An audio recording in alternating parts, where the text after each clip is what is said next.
This podcast contains advice that should never be followed, spoilers you'll wish you hadn't heard, and language you wouldn't teach to children. When life gets you down, your car just won't start.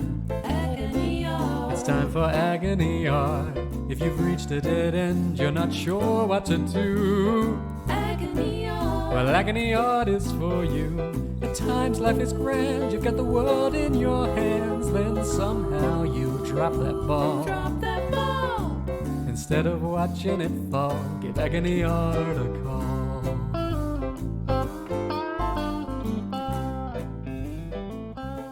Hey, welcome to Agony Art, a regular podcast in which three consumers of books, music and films try to solve your problems using examples from the great art of our age.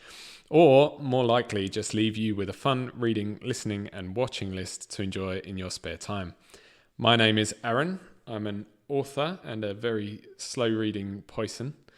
And I have Carl, our film buff, and Liam, our music guru, here with me in my kitchen to record episode 4. Say hello. Hello. Hello. I'm not happy about the 4-4 break because we've called this a studio up until now, and now it's out there. It's a kitchen. No, I think we called it the garage in the first episode, didn't we? That was the pilot. Oh, that was In the first episode, I think I said our swanky studio, which is also my kitchen. Oh, okay. So, I don't want people to think that this isn't a completely professional endeavour. What I didn't mention in that intro is that this is a quarantine special. Whoa! This is going to cheer everyone up.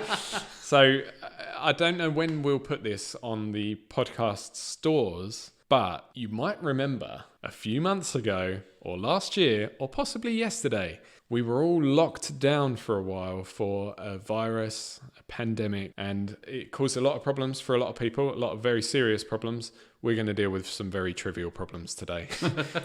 And we know that they're trivial because they've been submitted by people that are close to us, people that we know, people who follow us on Instagram. They're very trivial people. Very trivial people. Also, we're recording this at a time when lockdown has been lifted. Unless you've got a local lockdown going on. Exactly. Time of release, who knows? We could be in our third lockdown by then. And we're maintaining social distancing. Yep, I haven't touched you once today. No. 50 years ago, there was this thing called COVID-19. So that's the quarantine admin out of the way. I did have one more thing to talk about, guys, which has been playing on my mind.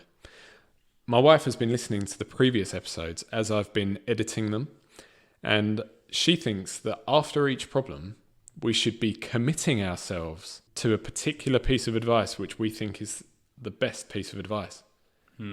This feels a little bit like a lawsuit waiting to happen. Yeah, but if we all commit to a different piece of advice and we can that covers all ground. Individually sued. No. I don't think we're saying you should definitely do this. We're just saying the best piece for me was blah, blah. Yeah, Would that be better? Basically, listeners at home, we're trying to avoid the situation where we give a shit piece of advice, which is every episode, and someone follows that advice, their life goes horribly wrong, and then they try to sue us. Perhaps your lovely wife is suggesting that we don't really conclude a problem. My wife's got 2 problems with this podcast. 3 problems with this podcast. Only 3. One is that... Liam. You're putting it Liam. one is Liam. 2 is that we don't commit enough to our answers. Was one Liam? What was one? 1 was that it was shit. That was a real problem. 1 is that it's shit. 2 is that we don't commit enough. And 3 is that we victim blame. She's mentioned victim blaming to me. Yeah. But we're just, maybe we are. Maybe we do that. And maybe I'm not sensitive enough. But we're reading the problem from their perspective. There's always another perspective. I think we haven't even committed ourselves to the idea of committing ourselves, have we? We'll have to think about it as the episode goes on. Let's see. So before we begin, I've got to point out that none of us are experienced counsellors, and we can't promise that our advice will be any good. The biggest problem we've had to solve this week was trying to commit ourselves to the uncommittable. We are the uncommitments. We're really only here to have fun. So if you're having a really hard time, I'd recommend going to our website for guidance on who to turn to. That's agonyartpodcast.com.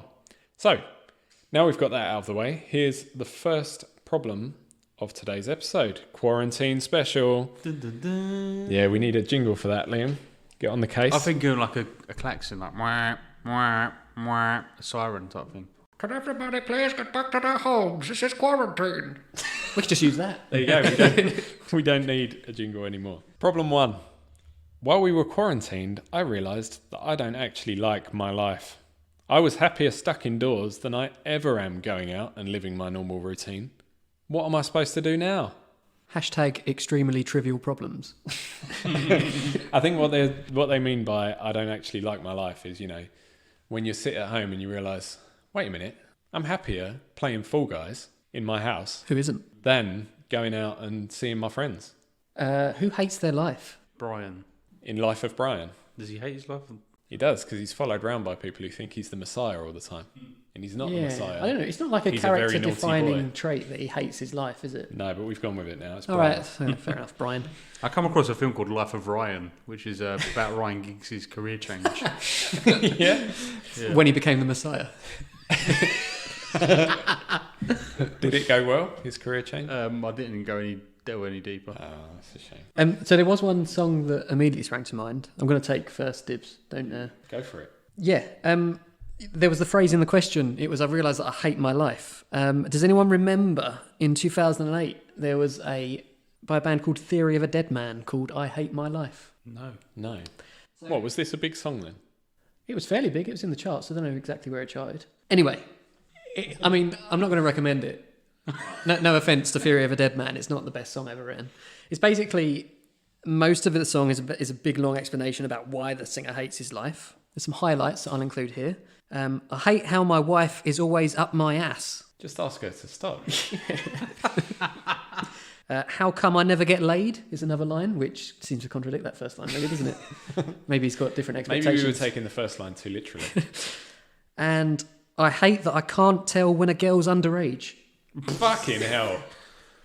Liam. I want better song examples from you in future, Liam. Is that too much? Is this an example of a terrible example? And he also hates homeless people. He says that Jesus they just sit fucking around Christ. and get paid. Implication being, well, he's got to go to work. Which I think he's missing the point. Yeah. But he does give some advice. It's not the best advice. He says, if you're pissed like me, put your middle fingers in the air. Go on and say, fuck you. Where did this chart? I'm going to look it up. It was definitely in the UK charts. I remember it being played on the radio. Being played on the radio? Didn't we discuss in a previous episode how we don't remember hearing an Eminem song on the radio ever? And now you're like, I've heard this song on the radio. So, yeah, I mean, ultimately, that advice is terrible. Don't follow it. It's a bad song. Don't listen to it. That's all I got. That's the only song you've prepared for today. Well, I hope not. But I'm going to lead you on to some good advice. Can I just say that this got to number 92 in the UK chart? Really? 92. Yeah. Number 2 in the UK rock and metal chart. Is that what you're talking about? Well, Maybe I you probably heard heard it it on on XFM. Kerrang, yeah. Or Kerrang, yeah. Number 7 in the US Billboard Bubbling Under Hot 100. That sounds like a euphemism, doesn't it? I'm bubbling under at the moment. You make me bubble under. Maybe, I think it would fit getting the runs. Oh, I'm bubbling. Oh, I've got to go. I'm bubbling under. All right, moving on. So some good advice. Eat, Pray, Love by Elizabeth Gilbert, published by Bloomsbury. This was a memoir. I didn't know that. I knew it was a film starring Julia Roberts, but I didn't know that it was a memoir, not fiction. Elizabeth Gilbert was unhappy in her marriage and she needed a shake-up in her life, much like you, Brian. So she just went away. She dropped everything, went travelling for a year. She spent 4 months in Italy, eating, 3 months in India, praying, and then she went to Bali and fell in love. 3 months loving. Loving with a Brazilian businessman. Now, this would obviously require a lot of investment to replicate, because not everyone can just drop everything and go travelling for a year. But if you can, maybe you should just drop everything, change everything up, go travelling for a year, eat, pray, and love. I think getting away from it all, in general, is not a bad shout. There's a classic, well, I think it's a classic, 2009 song by none other than Dizzy Rascal called Holiday. Do you remember this song? Yeah, I remember it. Need a holiday. Come see me. Exactly. If you I was thinking the other day, you don't really hear about Dizzy Rascal anymore, do you? you don't, do you? What happened to Dizzy Rascal? I don't know. But I think he had a that was You so went good. bonkers. I think he had an album out recently, relatively recently at least. But I don't know anything more than that. Sorry. News to me. So Holiday is primarily about Dizzy trying to get a girl to go on holiday with him. Is it? Please. But whether the message is a chat-up line or otherwise, it's quite clear. And sometimes we all need a bit of a break. We all hate our lives from time to time, and we just want to get away from things. Dizzy says, I know you're tired of the same old scenery, but I could change that so easily. He asks, I know you're really busy, and I know you've got plans, but are you really too busy for a suntan? Nice. So I think he's on the ball, Dizzy. He's recognising that, you know, people lead busy lives, but in order to to chill out every now and People again. are busy rascals. Busy rascals, very good. But in order to mentally reset every now and again, we need to take a break. Yeah. So there's Getting Away, and there's Getting Away. 2000's Castaway, directed by Robert Zemeckis. Chuck gets away through involuntarily, in fact. Spends 4 or 5 years on a desert island on his own. I've never seen the beginning of Castaway. Does anyone else survive, or is it just him? No, it's just him. Like, it doesn't crash on the island. He washes up on the island. So Oh, okay. everyone else dies. Before he goes on the plane, he goes, I'll be right back, to his wife, who I keep thinking is Helen Hunt, but it might not be Helen Hunt. I really like this film. I saw it at the cinema in 2000, so I would have been Harold, 12. He's quite resourceful. So, he makes fire. Eventually, it takes him a long time. And he gets really excited when he makes fire. He goes, I have created fire! Do you think you could create fire if left to your own devices? I really don't think I could. I think I'd struggle. You always see in films and shit them doing it with flint, don't you? And I think I wouldn't even know what flint looks He like. does it with the, I think he does it with sticks. Yeah, twisting. or yeah. They do And it even on that, I don't know how you do that. Well, have you ever watched Bear Grylls, The Island? No. Yeah, okay. I mean, I was just agreeing because I've heard of it. Oh, that one, yeah. Well, they have to do it on there, and it takes them forever, literally forever. But anyway, so it's quite realistic. Once he creates fire, life gets a little bit better. And then you skip to 4 years later, super skinny, massive beard, but he's perfected spearfishing and things like that. He's standing 10 meters away, throws a spear, and plop, gets a fish. So obviously spent his time on the island well. But he's not a happy man. He wants to go home. He's plotting a way home. He ends up building a raft with things that wash up. He befriends a volleyball, Wilson. We've heard of Wilson? You must have heard of Wilson, yeah. So my point really with talking about Castaway is being alone isn't really that great. Even if you want to be. I think we're social animals, if you like. So he had to have some company. He ends up having a volleyball that he talks to. And you don't hear Wilson talk, obviously, but he has an actual conversation with him. So whilst you may hate your life, I think you should take some of the advice that you guys are giving and maybe change your life rather than just shut yourself in. Because The Aviator 2004, Martin Scorsese, I didn't know Scorsese directed it. Not seen it. I've only seen it once. Have you seen it? Leonardo DiCaprio. So it follows the life of Howard Hughes. Have you heard of him? He used to read the news on Capital Radio in the 90s. He did. No, he didn't. Have you seen the Simpsons episode where Mr. Burns becomes a recluse and he designs the spruce moose? The spruce moose. Yeah. Hop in, Smithers. Sorry, that's just a model. I said, hop in. Exactly. That's a spoof of Howard Hughes because that's actually happened. He got obsessed with an aeroplane he was trying to build. It took so long, the army cancelled the order, and he just kept doing it out of his own money. He was a film producer to start with, and then become an aviation mogul. And his film got critically acclaimed, but he kept recutting it because he had major OCD and couldn't perfect anything. He had to keep tinkering. And in the film, an FBI agent kind of raids his house and tramples mud in, and after that he spends 3 months completely alone in his house, pissing in jars, not cutting his hair, not bathing. Well, yeah, but he stayed in one room watching a film naked over and over again. So if you spend too much time alone, I think your problems may manifest larger than they originally are. Definitely. How did you two deal with lockdown?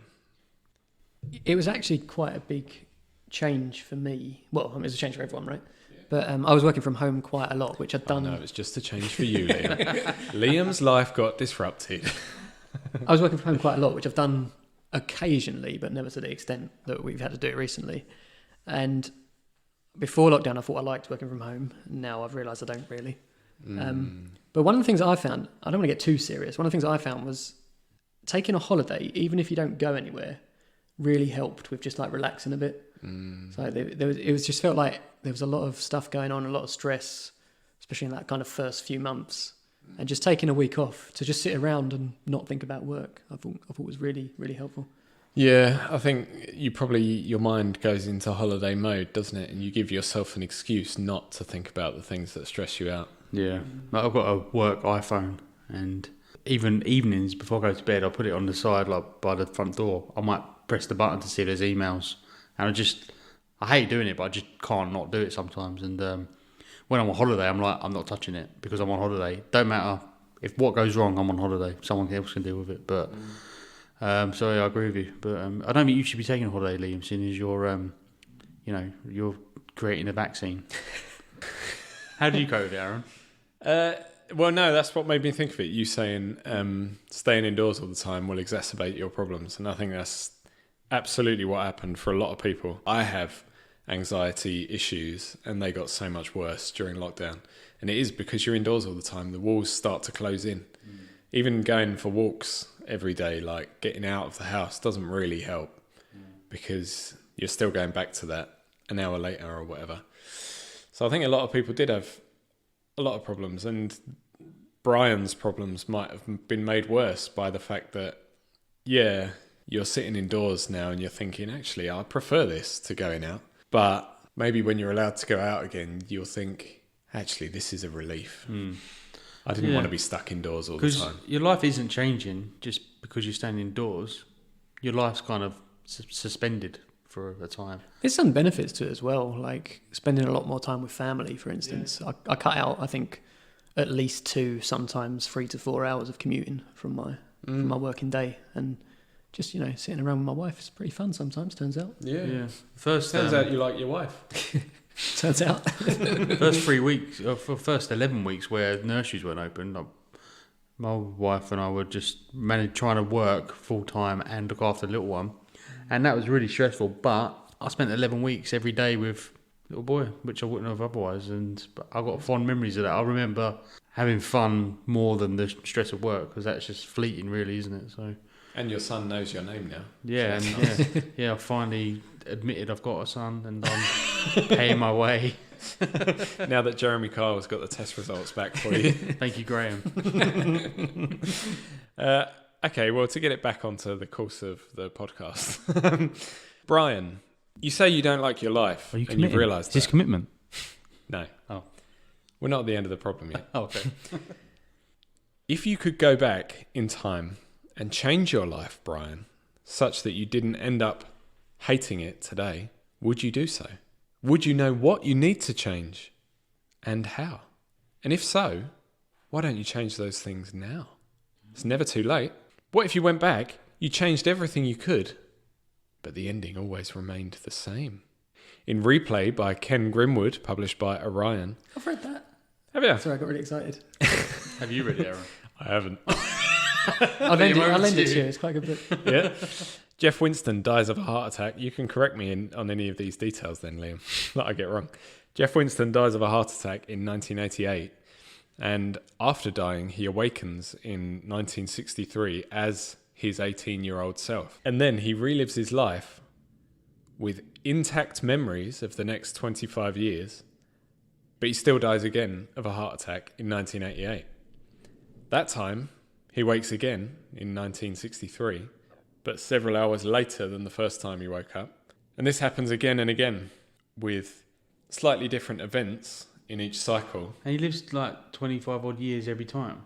No, because every time he wakes up a little bit later, and I think the gap gets bigger and bigger. So first time he wakes up a few hours later, then it's days, weeks, months, until he's just waking up just before the death.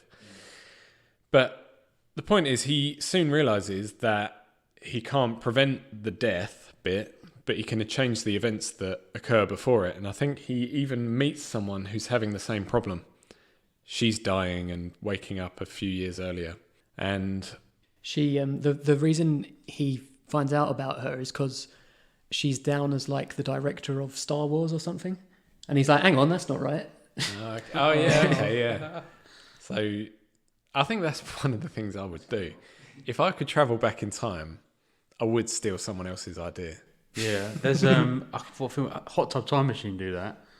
The guy Lou goes back and when everyone kind of comes back to the future or back to the present, Google's called Lugal. But then, like I always think that steal someone's idea and make it yourself and make millions. But then I think actually it was part of what made that so successful was the implementation of it. Like you can have that idea, but do you do it right? And if you don't, then you don't get that successful and you don't make those millions. I was thinking about weirdly Arse Jeeves the other day, and thinking at the time that's a really good brand, like because he's new. Oh, I'm gonna like your personal butler. Ask him anything, and now it's just ludicrous, isn't it? It's not. It's the idea behind Home Assistance. It's the same thing, Is it? isn't it? Yeah, but Yeah. the people who came up with Ask Jeeves aren't making that money, are they? No. Yeah. The personal assistant money.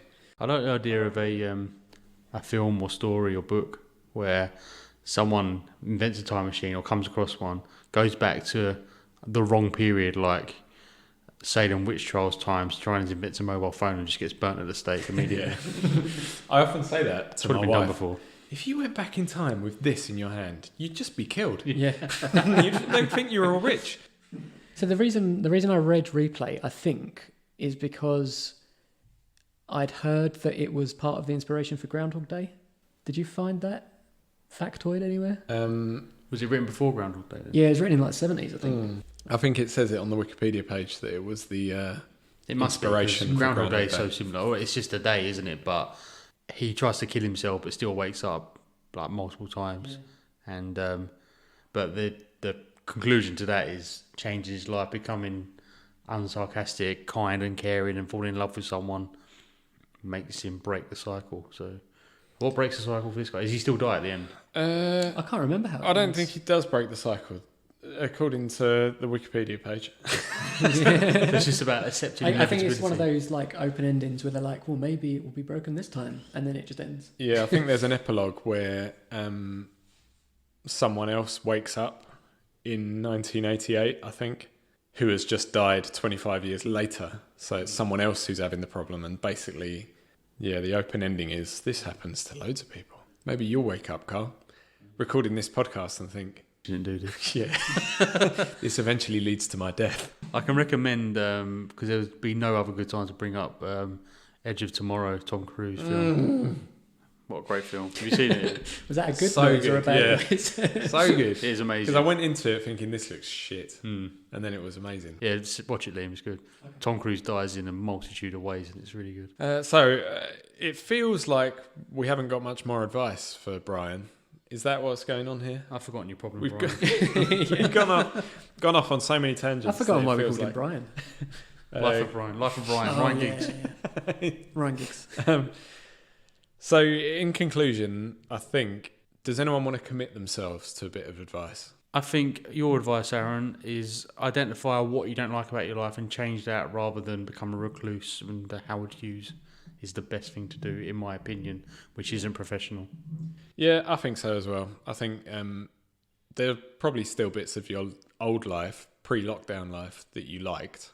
Yeah, there are going to be... Obviously, there's big bits that you've pinpointed as, God, I hated doing that. And now that I'm at home, I'm much happier. Just don't do that anymore. Like, it's like we've said on previous episodes, if you've got friends that are making you unhappy or whatever, your happiness is paramount. So if you just need to drop those friends, do it. And then you'll live happier. The rest is probably fine. You can keep doing that. And if there really isn't a small part of your life that you can pinpoint, then just give it all up. Go travelling for a year. Eat, pray, love. Get lost on a desert island. Yep. Get lost, Brian. I had a dream, it was a curious thing. A wonderful podcast presenters problem solved for me. They helped me with my miserable life. I had a fresh new start. La-da-da. But alas, when I awoke, all I could find was agony art.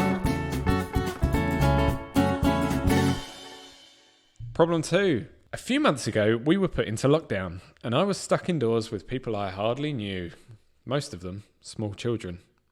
I expected it to be a drag, but it turned out they were pretty good people. I wished I'd made friends with them much sooner. Do you have any tips on how to get to know your family so we can avoid this surprise in future? Very good. Did anyone see that joke I must coming? admit, I'm I liked disappointed it. because I was going to make that punchline myself and then said it. I missed it, what? Sometimes you can see Carl's eyes glaze over, can't you? And you think, Carl's not listening to me anymore. How about me? Do I hide it well? Neither of you do. You start looking at the It's ceiling. because you're reading the problem, which I know. I've already heard the problem. I'm not listening.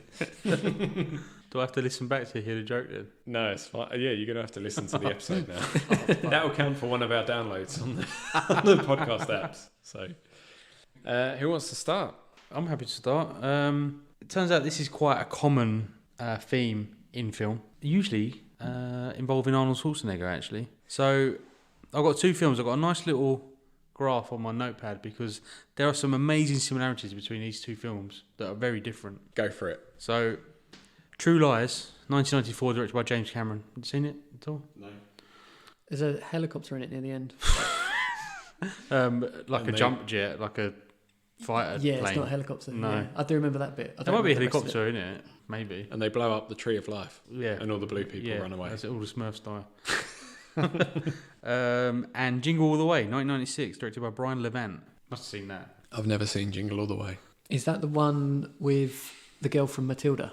Carl's looking at us like we're from another planet. No. How the fuck have you not seen Jingle I All just the don't Way? understand how you haven't seen every single Arnold Oh no, that was Miracle on 34th Street. 34th Street. Yeah, my God, Liam.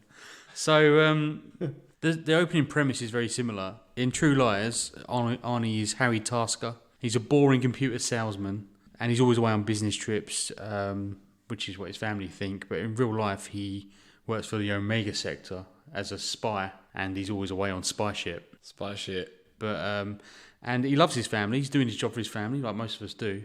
But when he misses birthdays and things, when he comes home, he's got an assistant that will give him a present. It's this person's birthday.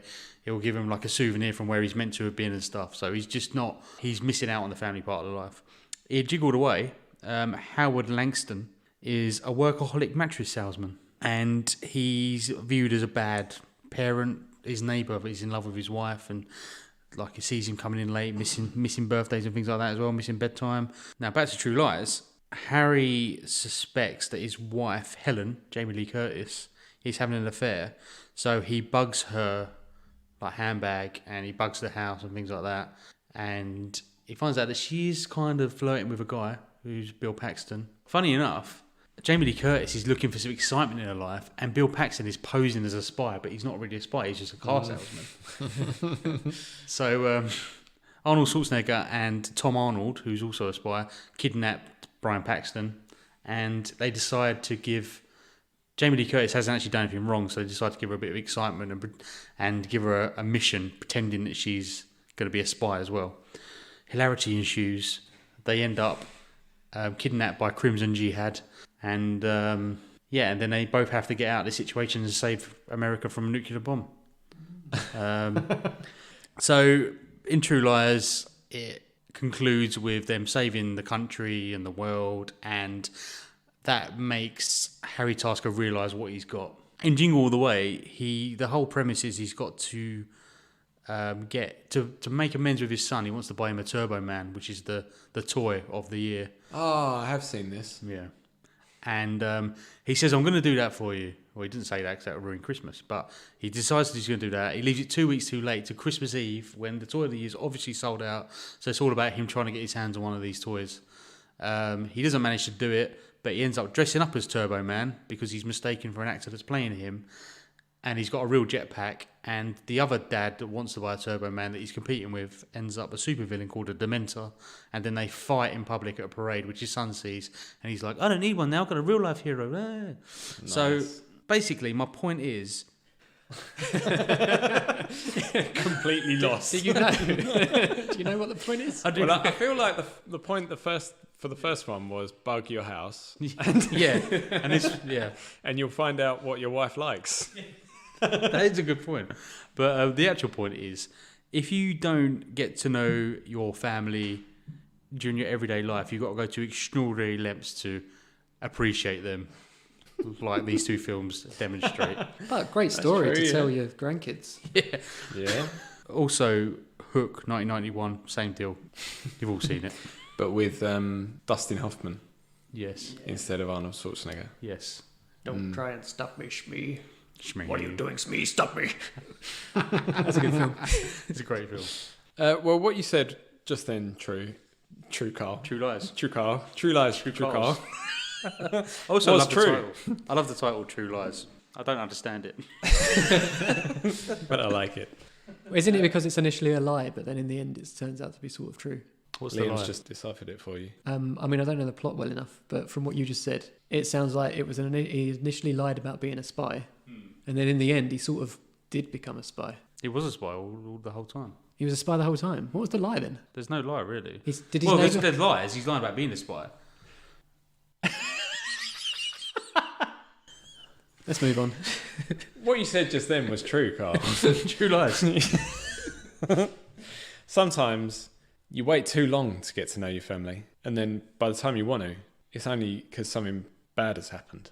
In As I Lay Dying by William Faulkner, published by Vintage, the Bundren family are lugging their mother's dead body to Jefferson, Mississippi, to be buried there according to her wishes. But it actually starts with her dying in her deathbed, watching out of the window as her son builds her coffin that they're going to carry her in. God. Yeah, it's a pretty depressing book. Can you do anything but die in your deathbed? Well, sometimes you can recover. And it gets rechristened your recovery bed. Then they lug her body to Jefferson, Mississippi. And along the way, there's a shitload of family drama. There's arson. Someone breaks their leg or arm. And people try and divorce the family, basically try and leave the family because they hate them so much. Point is, they waited too long to get to know each other. By then, something bad had happened. It was the bad thing that brought them together, and it was never going to go right. So you need to take the time now, just like Arnold Schwarzenegger should have, and get to know your family before it's too late. So you guys, you know, you're preaching this. You need to do this. This is really important. You should do it. But you're not being very practical about it. How are they supposed to do it?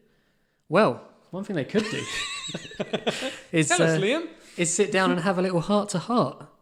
Like in the Cat Stevens 1970 song, Father and Son. Oh, I like this one. You know this song? Yeah. Famously covered by? Gary Newman. Oldman. Randy Newman. It's been covered by a few people. I was going with Boyzone. Boyzone. That's really, oh, he has, yeah. Take it easy. What? No, yeah, you're right, yeah. So yeah, I didn't know it was that until... Fun fact about this song, it was originally written for a musical project about the Russian Revolution called Revolutia. And it's between a father, who is the father, and his son, who... What's he?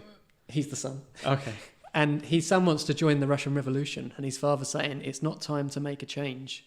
Just relax and take it easy. And that's what it was originally about. Does he say take it easy in like 1912?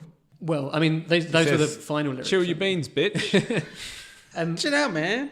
It's actually quite sad. Well, sort of sad, not that sad. But the musical never came to fruition because Cat Stevens was actually diagnosed with some really bad health issues. I think it was tuberculosis. Around the time they were making the musical. So he had to shelve it for like a year and a half and he never got back to it. So it's a little bit sad, but he recovered, so it's not... We could finish the musical. We could. What, Liam now? can't even... Liam hasn't even written the jingle for this podcast yet. Let's... One step at a time. I've written the lyrics. Yeah, so yeah, there's the chat between the father and the son. The son feels like he's not being listened to. So even though they're having this heart-to-heart, the son is saying, how can I try to explain? Because when I do, he turns away. The father's not listening. So there's a real good point there. And it's not only talk to your children, don't only have heart-to-hearts. Assuming you've got children. Who did we say this was? We haven't actually given them a name. We've made the mistake that we said we were never going to make again. Well, they sound like Pick a family guy, so we could call them Peter Griffin. Peter Griffin. Peter Griffin. Right, Peter Let's Griffin. just call him Peter. Peter. We had Peter last problem though. I think we had him last episode, yeah. Okay. Never mind. Sorry. No one will remember that. So yeah, the verdict, Peter. Assuming you've got children, talk to your children, but more importantly, listen to them as well. Try and understand their motives. Otherwise, they might be like the son in Father and Son and end up saying, I know, I have to go. Join the Russian Revolution. Join the Russian Revolution. I know. You're right, Liam. You're right. We didn't give enough information on how you should get to know your family. So let's start giving tips, Carl. I'm going to start. As you found out, Peter, you don't have to leave the house to get to know your family. Find the biggest wardrobe in your house, open it up, push the clothes aside, and climb through into a magical world of talking animals, Turkish delight, and magic. It's James Bond, right? Yep. Another day to die. Harry Another way to die. Shit. Lion the Witch in the Wardrobe, of course. C.S. Lewis, published by HarperCollins. Do you know what CS stands for? Computer science. Computer science Lewis. Yeah, he invented computer science. Oh, shit. It's Clive Staples. Oh, there you go. Because he started Staples as well, didn't he? Did he? No. Well, he might have. I you don't had me know. there. I was reeled in. He ran out of paper to make. Of course, it might not work for everyone, but if you do get through the back of your wardrobe, you will learn a lot about your family. You will learn which of your family members is a treacherous little shit who wants to sell the rest of your family out to the White Witch for a handful of sweets. Is that what happens? Yeah, one of them starts feeding the White Witch information for, All for Turkish delight. Yeah. It's like Tinker Tailor again. He does redeem himself though, doesn't he, I think, in the end. I don't know, I haven't read it. For God's sake, Aaron. You might even overthrow a dictator while you're there. And what better way to Aslan? spend family time than overthrowing a dictator? Yeah, Aslan. He's a bastard, that lion. Now, it should be noted, I'm going to tell you an interesting fact here. Philip Pullman, who wrote the His Dark Materials trilogy, another kind of children's fantasy book, which It's got animals in it. has got animals in it, yep. Is that the Biggest Golden similarity. It's often compared to Narnia. She hides in a wardrobe, series. doesn't she? Or is I it a don't know. cupboard? It's a I cupboard. don't know, that's not what I'm talking about.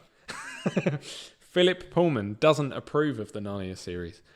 He said on the Adam Buxton podcast, this really was the Adam Buxton podcast this time, that they're wicked, and he is quoted online as saying that they embody a worldview that takes for granted things like racism, misogyny, and a profound cultural conservatism that is utterly unexamined. You can't do everything in a kid's book, though, can you? You cannot be racist, though. Are they racist? It's not that hard not to be racist. Now, can we just clarify? Did he say it is wicked, or did he say it is wicked? He said it with a tone that implied he didn't think it was good. Didn't they make a His Dark Materials film recently, which was meant to be terrible? It was a series on BBC On One. BBC, yeah. It was pretty I good. thought it got quite good reviews. I didn't watch it. I think it got mixed reviews, but it was. I thought it was good. I read the first one recently. I can't remember what it's called. You probably know. The Amber Spyglass, No. the Subtle Knife, No. the Golden Compass. Yeah. That one got made into a film with Polar bear. with Polar Bear this summer. It was Daniel Craig, not as the polar bear. The polar bear does speak though, doesn't he? Yes, Who plays Polar bear? it was Polar Bear. I don't know. Anyone got any other examples, or shall I launch into my next children's book? I've got something else I can go. Do it, Liam. This one occurs in one of my favourite musicals. It's a little known musical. Not many people have seen it. Called Hamilton. No. So it occurs in the second act, and Alexander Hamilton is working as the Secretary of the Treasury to convince people that his financial plan is worthwhile. He needs to get votes for it. Otherwise, he's risking losing his job, essentially. They're going to call for his removal. The problem is, he doesn't have the votes. Exactly. He's going to need congressional approval. And he doesn't have the votes. And with that context in mind, so he's working really hard. He's trying to get this all done. His wife comes in and she says, why don't you just take a break? You're working too hard. One of the things about Hamilton is he's working hard all his life, so he never stops. And his wife's like, look, we're going away for the summer. Let's go upstate. Exactly. And she's like, take a break. And have a Kit Kat. ensues, I don't know why I'm talking like this. What follows is a great song, lots of really nice textural harmonies and things like that.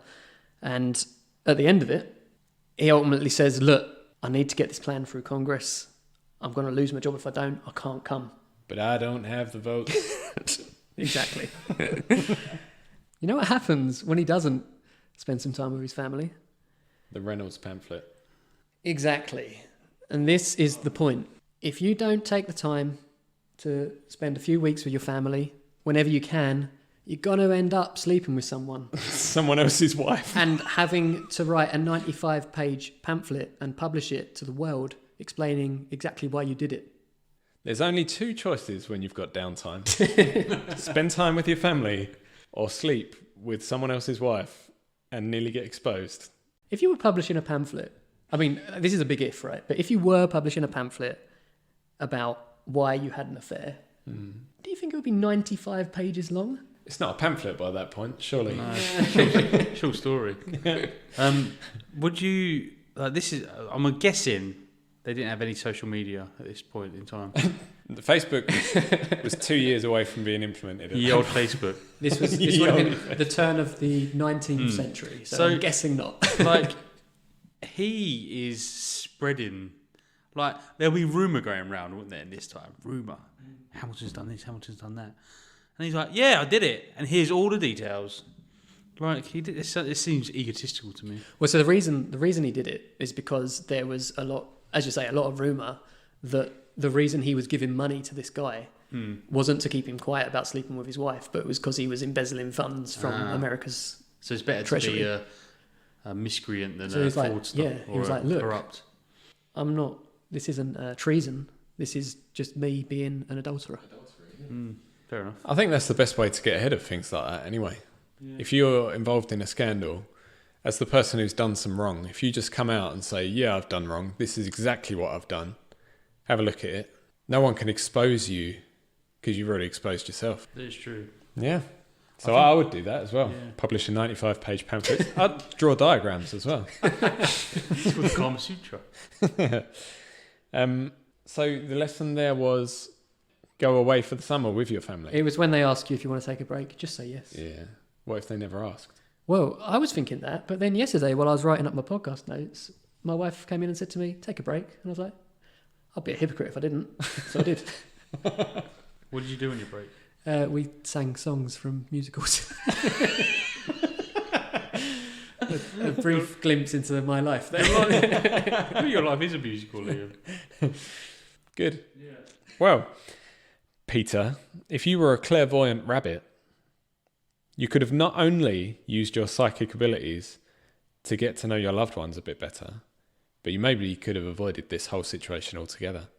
In Watership Down, by Richard Adams, published by Penguin Random House, Fiver has a vision that his warren is about to be destroyed, so he and his brother Hazel flee with a small group of friends to find themselves a new home.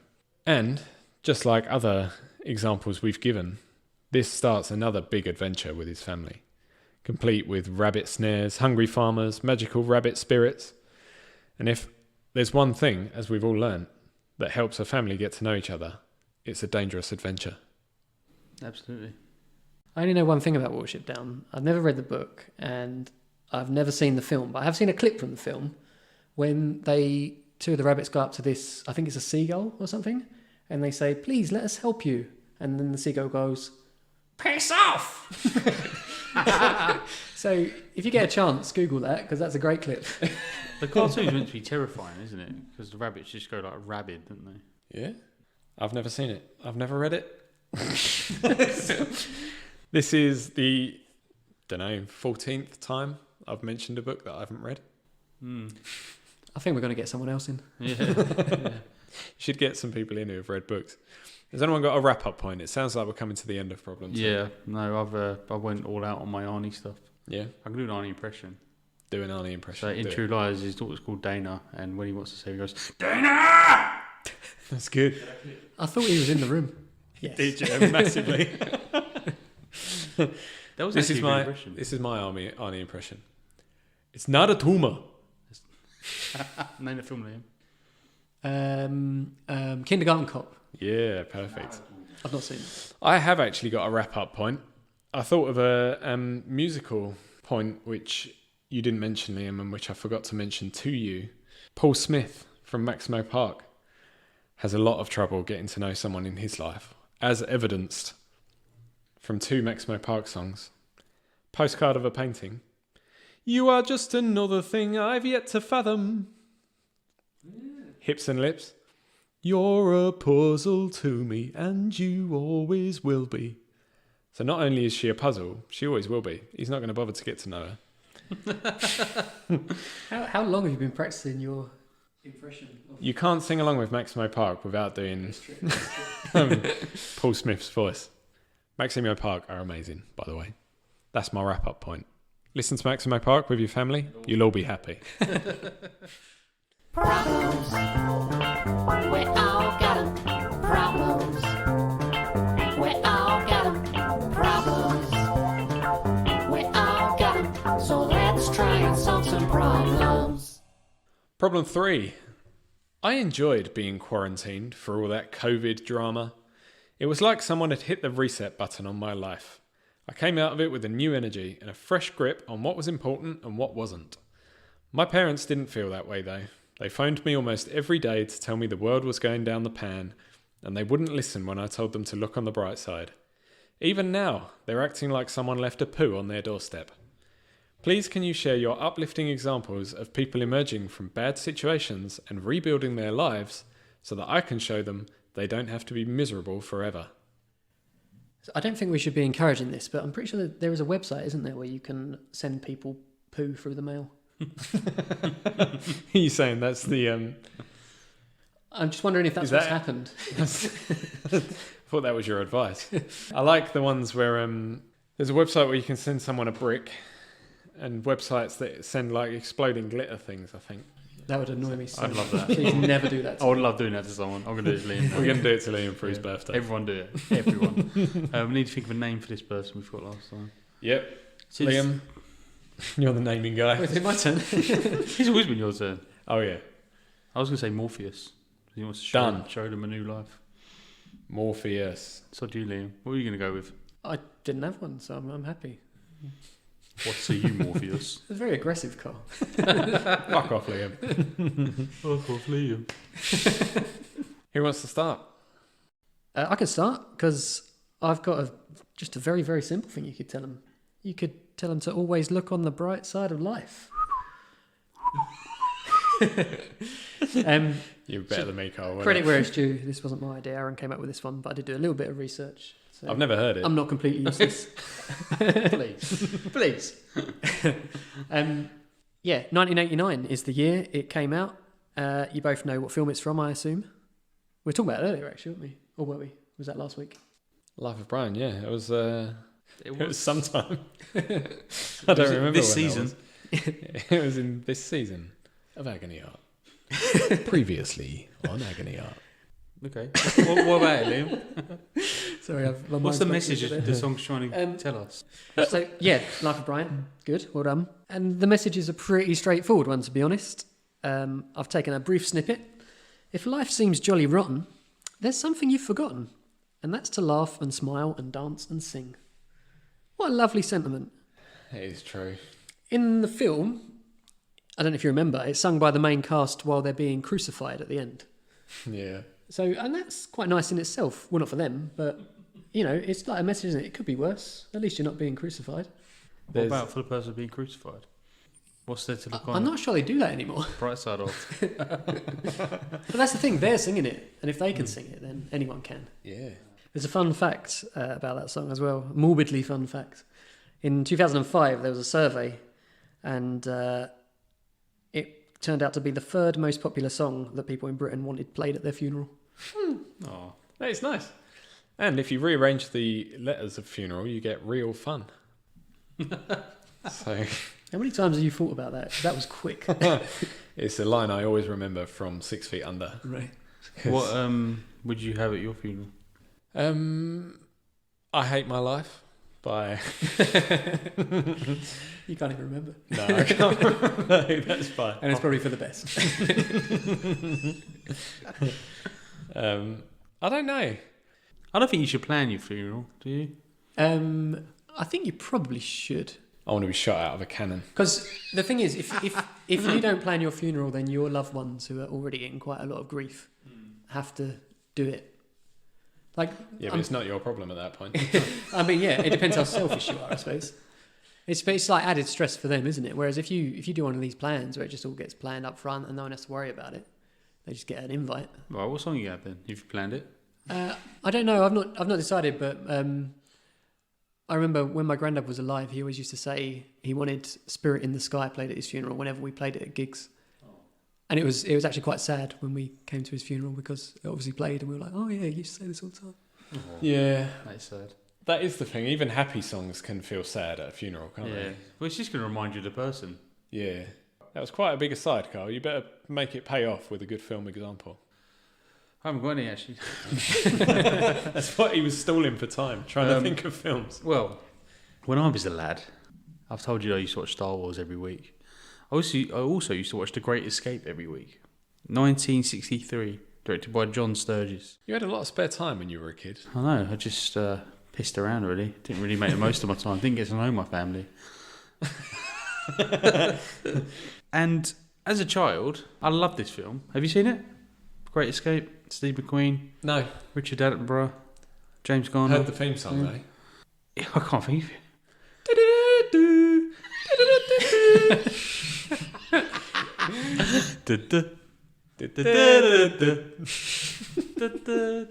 I was thinking of the Italian joke for some reason. What's the theme tune to that?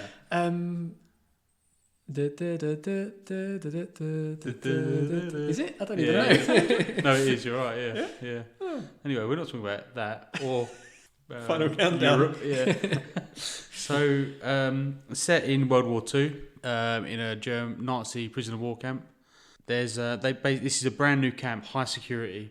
It's to hold the serial escapees because when you escape from a prisoner of war camp, there's a lot of resource used by the Germans to recapture you, put you back in, and so they put them in this maximum security one. It opens quite starkly with a guy just running at the fence getting machine gunned.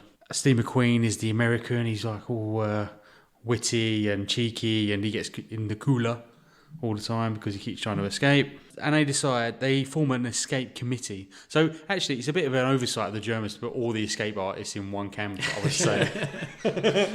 It sounds like a challenge to me. They probably didn't know that. You're through to the final.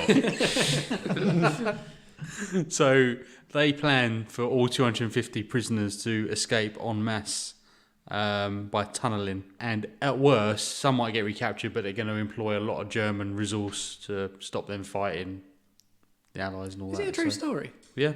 Majorly embellished by the film. There are no Americans in it at all, plus other embellishments. And they didn't have a theme tune. At the time. I know, that's Ground Force. They do sound similar.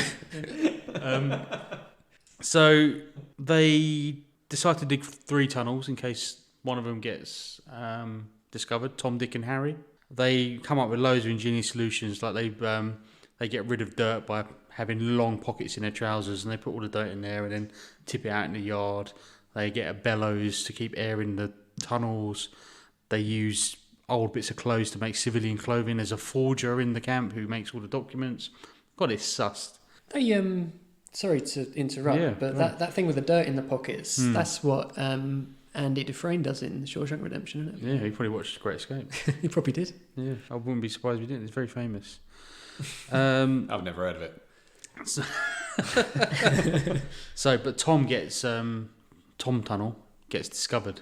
Tom Tunnel.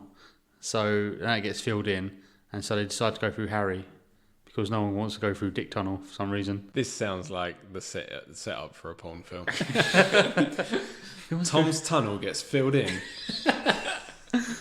so they have to go through Dick Tunnel. But they don't go through Dick Tunnel. Who wants to go through Dick Tunnel? Now, the reason I mentioned I watched this a lot when I was a kid because I loved it, and I didn't fully appreciate. I thought Great Escape, uplifting, everyone escaping. 50 of them are killed, 23 return to the camp, and 3 escape out of the 76 to get out. That's not very uplifting. No, is it? I didn't realise it wasn't until I thought it was a great story of people escaping, but yeah. turns out not many of them actually made it. No, so I'm sorry.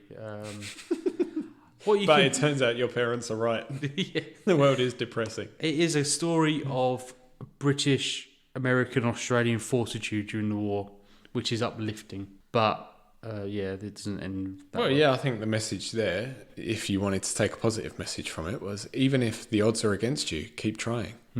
Yeah. Because some of them got out, didn't they? They did. I fully recommend watching it though. It's very whilst like it obviously doesn't end well. It's pretty light-hearted. Yeah. So there are positives to take from it for sure. Definitely, and I think we should all be grateful for our escape. Could be in a POW camp. Could have been in a prisoner of war camp. Could have been stuck in a cupboard for years and years. And the uplifting part of that would be when you get out of the cupboard, you get invited to a school of witchcraft and wizardry by an owl and a half giant. I mean, The owl invites you. the owl brought the invitations, didn't he? Fair enough. Many owls brought many invitations. Yeah. In Harry Potter and the Philosopher's Stone by J.K. Rowling, published by Bloomsbury. This being the real world and schools of witchcraft and wizardry not being real, as far as we know, I'm not sure they'll receive a magical invitation, but maybe they'll experience the real world equivalent, like finding a tenner in their coat pocket. I love that. Yeah, it's as good as being a wizard. When was isn't the last time you done that? Because I don't really carry cash anymore. it? Yeah, I never find cash. No. How are we going to I find... usually find it in my wife's bag. You steal from your wife, is that what you're telling us? She asked me to get something. There's always cash in it. I'm like, well, where's this coming? 200 quid I found like a few weeks ago. What the... Maybe she's got a... Why is she carrying so much cash? It was like, it's an accumulation of like birthday money that she hasn't just been carrying it around. Did you sleep with Alexander Hamilton? And she's extorting him. I slept with Alexander Hamilton, yeah. The Carl pamphlet. I got a couple of more examples, quite short ones, of snippets of wisdom from different songs. One of them is actually another one of Aaron's suggestions. I've done no work for this episode, just so you know.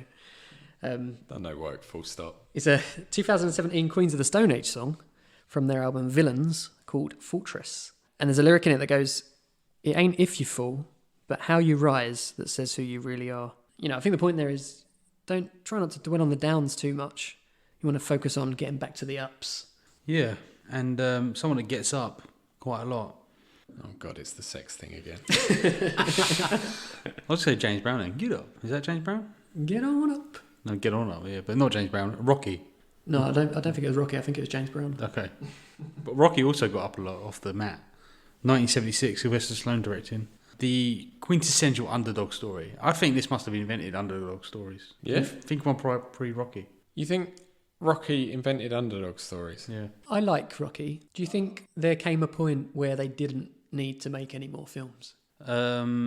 Yes. 1 and 2 are good. 3's good, but not great. 4 is good for 80s cheese reasons. 5 is awful. 6, which is like the real late one, like 15 years later one. Balboa? About Rocky Balboa. I really like. Maybe just because of Returns of Rocky. And then the Creed films are quite good as a standalone. Like Rocky does take a back seat in them. So yeah, I think 3, 4 and 5 didn't need to happen. Actually, none of them need to happen at all. But it's just money, innit? Money! When we're on series 25 of this podcast, Liam, people will be saying, do you think there's a point where they didn't need to make any more? Like The Simpsons. Season 1 was dog shit, but season 3 to 17 were great. Were they? Did it go on for that long? The glory years. What, Simpsons? Yeah. I don't know, actually. You've been watching it, haven't you? No, yeah, we didn't really watch all of them in order, but I got a feeling that they probably stopped around season 12, maybe. I don't know. I'm just talking rubbish. Ignore me. But so Rocky, Underdog Tale. I do think it's the original Underdog Tale. But probably, Write in if you can think of an earlier underdog tale. please do. So Carl will fight you in the streets. So Rocky's a journeyman boxer, poor. No one really knows him. He just does like local fights. Starts the film by knocking out Spider Rico. And there's an opportunity to fight the world champion Apollo Creed, but his opponent drops out, and they're fighting on the 4th of July weekend. So they want to make it an exhibition bout, like a big festivities. And they choose Rocky Balboa because he's got Italian heritage and an Italian discovered in America. Christopher Columbus, is he Italian? Must be. So Rocky gets to fight Apollo Creed. It's meant to be a squash, like he just destroys him, but he goes the distance, which is his big thing. He says, I don't expect to win, but I want to go the distance. And Is that when he sings, I will find my way, I can go the distance? No. Oh. I think it is. And then Danny DeVito comes in and trains him. It's kind of like that, I've got to say, yeah. Hercules, original underdog story. He's already a demigod, is it really? Is he an underdog? Yeah, he's not a full god. That's true. Just a demi. So, in terms of uplifting stories, he's come from nothing to... it's Rocky 1, he goes the distance, achieves his goals, which is what he set out to do. Rocky 2, he wins the title. You look no further than that, really. Started from the bottom, now he's here. And if you shut yourself away, you might miss these opportunities. Like if he gave up or if he did something different, then he wouldn't have got a title fight that made him. Exactly. If you get knocked down and you don't get up again, You're never gonna then they're always going to keep you down. Chumbawamba. Is that right? I don't know. I don't know who that's by. It sounds right though. Which Rocky films is the one that ends with him and Apollo Creed sparring? Rocky 3. I like that ending. It's a Yeah. good ending. There's another film I wanted to mention, if I may. Do it, Carl. It's It's your podcast. 2014's Wild, directed by Jean-Marc Villiers. I don't know if he's French. It's probably an English name, Yeah. but Carl just wrote it. Weird. He can't even read it. This is starring Reese Witherspoon. I think it's produced by her production company. And this is an example of a rebuilding your life. Coming out from bad times and just resetting, if you like. Like I think this is what the person said about resetting. Yeah. So Cheryl, she decides to hike 1,100 miles of the Pacific Crest Trail, which in total is 2,650 miles, stretching from the Mexican border to the Canadian border of America. Sounds like a nice thing to do. Like the idea of hiking 1,100 miles sounds quite appealing, doesn't it? What's I the think I'd rate though? Like how much walking are you doing in a day? Because I tried to do like a significant amount of walking once, and I've never chafed so much in my life. I think she does it in 90 odd days. I think. She was probably wearing really comfortable gym gear as well. Well, this is it actually. You were probably wearing hot pants. I had sores and everything. It was horrible. She actually is completely ill prepared for it. Yeah? Yeah. She's a poor She state of probably health. had chafing as well, Liam. She definitely did. She basically she does it to reset her life because her life's in a complete shambles. Her mum died, which sent her into a deep depression. She starts using heroin.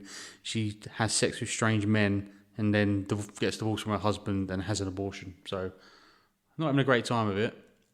And this walk is designed to kind of just get away from her life, basically. But she's terrible at it, and she uses the wrong fuel for a cooking thing. Her boots are too small. She loses a boot and has to wear sandals while hiking on mountains. But she perseveres, and she has a good shout and a cry in the wilderness. Can you imagine shouting in the wilderness, like really loudly? That'd feel good, wouldn't it? Yeah. I think that's the best bit of advice this has given so far. Yeah. I think it depends on the wilderness, though. What if there's like bears around and stuff? Well, funny And about you accidentally speak bear when you're shouting. And offend one of them. Oi, you over there, you're a prick.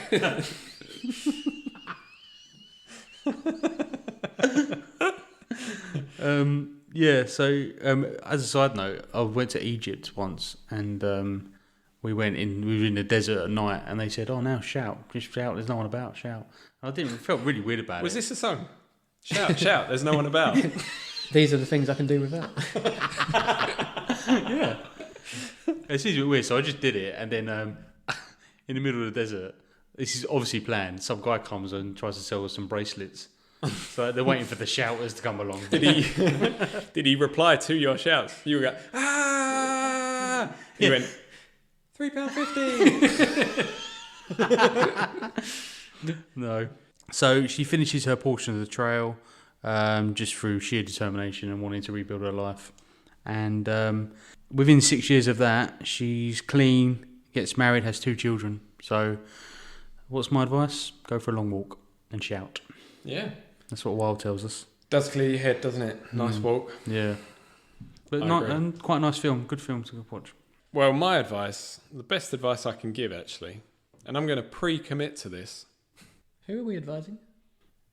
Morpheus. Morpheus, yeah, that's right. But it's not really him, it's his parents who have got the problem. He wants to get his parents out of a rut. Just to remind you, Liam, of the podcast you are involved in.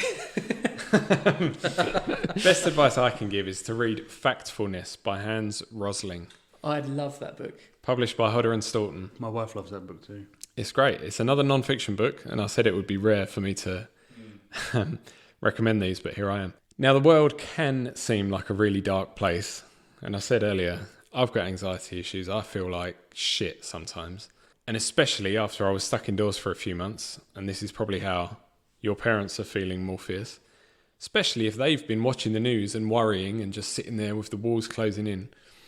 But actually, Factfulness, the book, shows us that a lot of the negative assumptions that we make about the world, many of which have been put into our heads by the news and journalists who want us to feel scared so that we keep buying their sponsors useless shit, and politicians who want us to feel like the world's going down the pan because they've got an agenda. All those assumptions are wrong.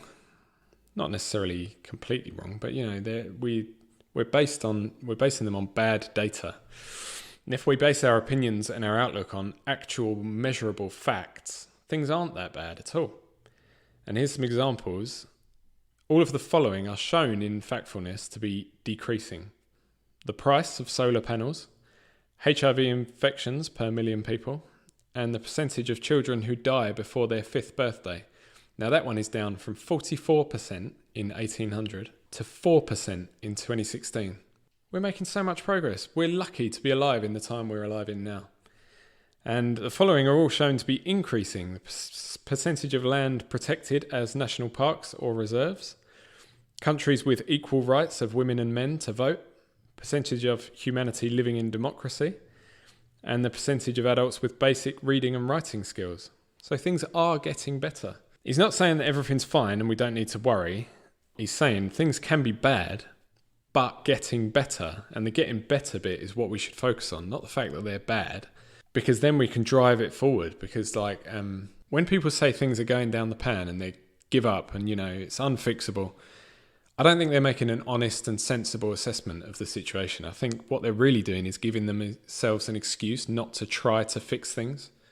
Because if you say, oh, that's unfixable, no, we just give up on that, then when it does all go wrong because nobody tried to fix it, they can say, well, I knew it, so I was right all along. When really, if they had cared enough in the first place and got off their arse and rolled their sleeves up and tried to fix it, everything can be fixable. And that's what this book shows us, I think. It's actually quite topical. I don't know if you had this, you're going to say this anyway, but one of the chapters in that book, he talks about his work with pandemics and about how he's involved in the Ebola crisis and things like that. And I think he said because he wasn't looking at the facts at the time, he missed that the case rate of Ebola was doubling rather than going up linearly. And that kind of, once he realised that, it was like, oh, this is something that we really need to urgently look at. And that's the thing, you find out what you do need to worry about by looking at the data because, as I say, I think I'm one of those tinfoil hat people who thinks that the media and governments are, not governments as a whole, but politicians individually, try to give us biases and feed us false information to further their own agendas, make us feel a certain way so that we'll vote them in or, as I say, buy their sponsors stupid shit. One last note on that book. I think that there's a lot of really good advice in it. I'd recommend that Morpheus reads it. But if Before you don't he read takes it, the blue pill. there's one take home that I had from it that springs to mind, which is about not trusting lone numbers. And you see it on the news all the time where they'll say, you know, something has risen by X%, or, you know, this many people have died from something else today. And you look at it and you think, oh, that's actually quite high. But the point is, it's a lot easier to make things look bigger or smaller than they are. And if you see a number on its own, just compare it to something else before you decide whether it's good or bad. Yeah, our local Facebook group for our town said, everybody start panicking. Coronavirus has doubled in the borough of Greenwich since last week. It went from 4 to 9 cases. Yeah, well, exactly. So be wary, but don't panic. Well, I do have a final piece of advice for Morpheus himself and not for his parents. It's from the 2002 Streets song, Stay Positive, from their 2002 album, Original Pirate Material. Aside from some suggestions to start taking Class A drugs to cheer yourself up, don't do that, there's some genuine wisdom in places, notably, stop dreaming. People who say that are blaspheming. They're doing 9 to 5 and moaning, and they don't want you succeeding where they've blown it. And the point is, a lot of the time, not saying this is your parents, Morpheus, but a lot of the time, people who are moaning are kind of a little bit bitter about their own lives, and you shouldn't let that affect your own life too much. Bit different with your parents. There's a little bit of advice for them in the song as well, which is positive steps will see your goals. And the general advice from the song is try and stay positive. Okay, are we all done? Has anyone got any wrap-up points? No. No? So Morpheus, I think the advice we're giving you is stay positive, even if your parents can't. Find your Neo. Give him the blue pill. Oh, it's a red pill. Oh, shit. Viagra. Give him the blue pill, Morpheus, and he'll stay hard all night. And then go down his rabbit hole. Okay, so that's all we've got time for today. If you've got a problem you'd like us to attempt to solve, you can reach us on our group Instagram and Twitter accounts at Agony Art Podcast, or by emailing problems@agonyartpodcast.com. You can check out the show notes for a link to all the music, films, books, everything we've mentioned today, and Spotify playlist that Liam has put together of all the songs. I'd like to thank our resident Agony Aunts for their contributions. Thanks, Carl. Thanks, Liam. And thank you for listening. We'll be back next week with more problems to stumble through and more entertainment for you to check out. See ya. Bye. Bye. But I'd suggest keep it light, cause their advice can be shite, and they won't be held liable. Oh no, not at all, not here at Agony Art. Agony Art. Agony Art.